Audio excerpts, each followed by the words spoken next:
Social media पर रातों रात वायरल होने वाली मोनालिसा से जुड़ी एक बुरी खबर सामने आई है। दरअसल महाकुंभ में माला बेचकर वायरल होने वाली मोनालिसा के बारे में खबरें आई थीं कि वो जल्द ही फिल्म में नजर आने वाली है, जिसके लिए उनकी ट्रेनिंग भी शुरू हो गई थी। ट्रेनिंग के साथ साथ मोनालिसा को पढ़ाया लिखाया भी जा रहा था। इन सारी तैयारियों के लिए मोनालिसा को एक बंगले में भी ठहराया गया। मोनालिसा के सपनों को पंख मिलने ही लगे थे कि अचानक एक बुरी खबर सामने आ गई। मोनालिसा को ब्रेक देने वाले डायरेक्टर सनोज मिश्रा ही अब बुरी तरह से फंस गए हैं। लगता है कि अब मोनालिसा की कोई फिल्म नहीं आने वाली है। मोनालिसा को ब्रेक देने वाले डायरेक्टर सनोज मिश्रा अब खुद मुश्किलों में घिरते हुए नजर आ रहे हैं। दरअसल सनोज मिश्रा को रेप के मामले में गिरफ्तार कर लिया गया है। सनोज मिश्रा पर आरोप है कि उन्होंने एक छोटे कस्बे से आने वाली लड़की, जिसकी एक्ट्रेस बनने की चाह थी, उन्होंने उसके साथ कई बार रेप किया। सनोज मिश्रा की दिल्ली हाई कोर्ट से जमानत याचिका खारिज होने के बाद उन्हें गाजियाबाद से गिरफ्तार भी किया गया। उन पर एक लड़की को हीरोइन बनाने का लालच देकर कई बार रेप करने और उसके बाद अबॉर्शन का आरोप लगाया गया है।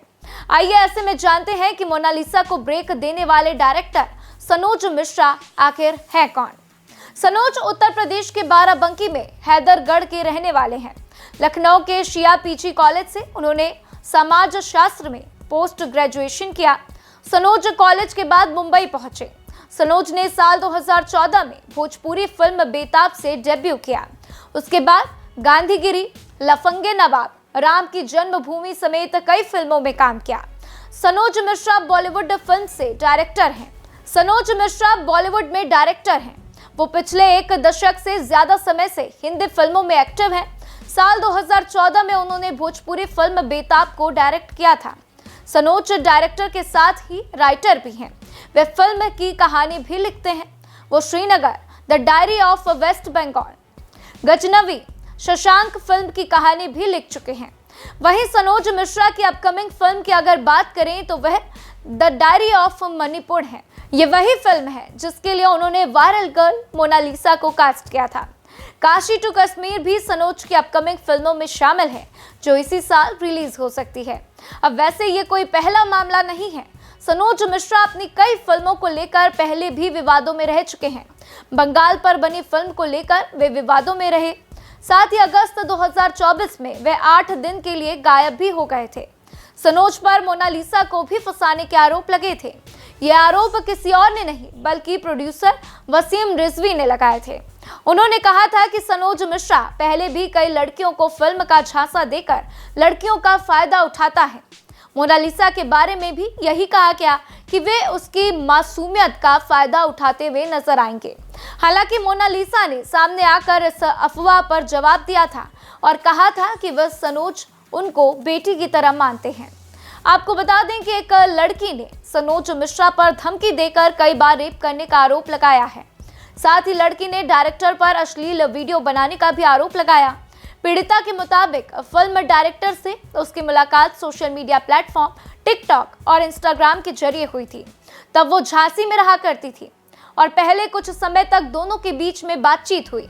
इसके बाद 17 जून 2021 को डायरेक्टर ने उसे फोन कर बताया कि वो झांसी रेलवे स्टेशन पहुंचा है और मिलने के लिए बुलाया है। जब पीड़िता ने ऐसा करने से इनकार किया तो आरोपी ने उसे आत्महत्या की धमकी दे दी। इसी डर के चलते पीड़िता मिलने चली गई। इसके बाद एक बार अगले दिन 18 जून को आरोपी ने दोबारा आत्महत्या की धमकी देकर लड़की को रेलवे स्टेशन मिलने के लिए बुलाया। सनोज मिश्रा पर आरोप है कि उसके बाद वो स्टेशन से उसे रिजॉर्ट में ले गया और कथित तौर पर नशीला पदार्थ खिलाकर उसके साथ रेप किया। पीड़िता ने आरोप लगाया कि इस दौरान आरोपी ने उसकी आपत्तिजनक तस्वीरें और वीडियो भी बना ली थी और बाद में उन्हीं तस्वीरों और वीडियो का इस्तेमाल कर उसका बार बार रेप कर रहा था। पीड़िता के विरोध करने पर इन तस्वीरों और वीडियो को सार्वजनिक करने की धमकी भी देने लगा। बाद में आरोपी सनोज मिश्रा ने पीड़िता को शादी का झांसा दिया और अलग अलग जगहों पर बुलाकर कई बार लड़की के साथ शारीरिक संबंध भी बनाता रहा। इतना ही नहीं, सनोज मिश्रा ने लड़की को शादी के अलावा फिल्मों में काम दिलाने का झांसा दिया, जिसके बाद पीड़िता मुंबई आकर उसके साथ ही रहने लग गई। वहां भी वो लगातार उसका शोषण करता रहा और कई बार उसके साथ मारपीट भी करता रहा। पीड़ित लड़की ने अपनी शिकायत में यह भी कहा है कि आरोपी ने इस दौरान उसका 3 बार जबरन गर्भपात करवाया था। वहीं फरवरी 2025 में जब वो मोनालिसा के टच में आया तो उसने पीड़िता को छोड़ दिया और ये धमकी दी कि अगर उसने कोई शिकायत की तो वो उसकी अश्लील तस्वीरें और वीडियो सोशल मीडिया पर वायरल कर देगा। वहीं आरोपी ने मामला दर्ज होने के बाद कोर्ट से बेल मांगी, लेकिन उसकी बेल की अर्जी को खारिज कर दिया गया, जिसके बाद अब सनोज मिश्रा को अरेस्ट कर लिया गया है। इस मामले के सामने आने के बाद से मोनालिसा के फैंस उसकी चिंता कर रहे हैं कि कहीं मोनालिसा भी तो डायरेक्टर सनोज मिश्रा के झांसे में नहीं आ गई। आपको इस पर क्या लगता है, कमेंट करके जरूर बताइए।